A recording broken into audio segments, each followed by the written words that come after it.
morning and welcome to Tova News, the only news channel that's not scared of being told off by President Trump because we're not a real channel. And he can't threaten to close us down like he's done with Twitter. Yes, the President of the United States tweeted following the protests after the criminal killing of George Floyd last week that, and I quote, "When the looting starts, the shooting starts." A phrase that was used by Miami's police chief in 1967 and was considered to have contributed to the city's race riots in the late 1960s. Twitter placed a public interest notice on the tweet from the president for breaking the platform's rules and called the tweet glorifying of violence. President Trump got very upset because that's what happens when racist, narcissistic bullies get caught out and threatened to shut Twitter down. Of course, the president is also claiming Twitter have infringed on his right for freedom of speech, which is something he is very passionate about.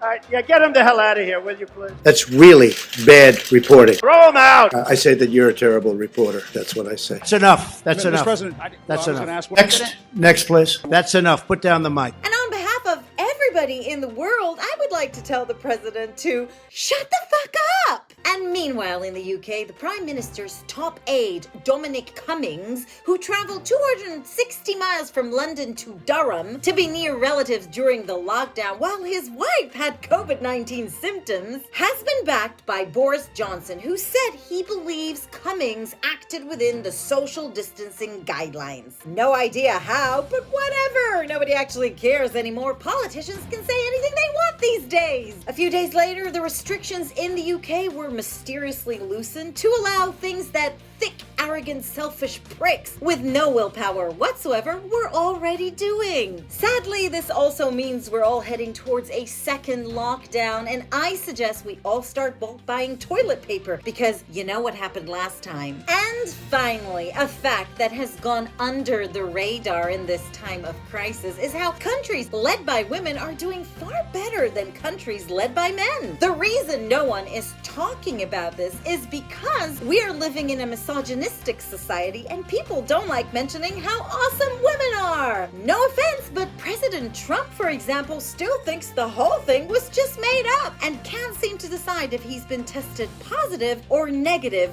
for the virus. And I tested very positively in another sense. So this morning, yeah, I tested positively toward negative, right? So, no, I tested perfectly this morning. And that's it for tonight.